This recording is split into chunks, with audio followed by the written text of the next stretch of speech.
একটা সময় ছিল যেখানে সব লোকেরা সুখী আর বড়লোক হয়ে থাকতো। কিন্তু গত ৩৩ বছর ধরে আকালের জন্য লোকেরা এই জায়গা ছেড়ে চলে গেল। ওইখান থেকে চলে যাওয়া পরিবারের মধ্যে সিকরিপুরের জমিদারের শেষ বংশের পরিবারও ছিল।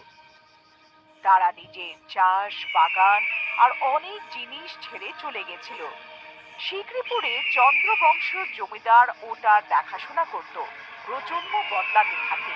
উদয়চন্দ্র শেষ বংশ ছিল। জয়চন্দ্র আর মন্দরাদির একমাত্র সন্তান ছিল। উদয়চন্দ্র যখন ১০ বছরের ছিল তখন আকালের কারণে সিকরিপুর ছেড়ে ইন্দ্রানগর রাজ্যতে এসে গেল। ১৫ বছর পেরিয়ে গেল। উদয়চন্দ্র বড় হয়ে গেল। রাজার মহলে চাকরি করতে শুরু করলো।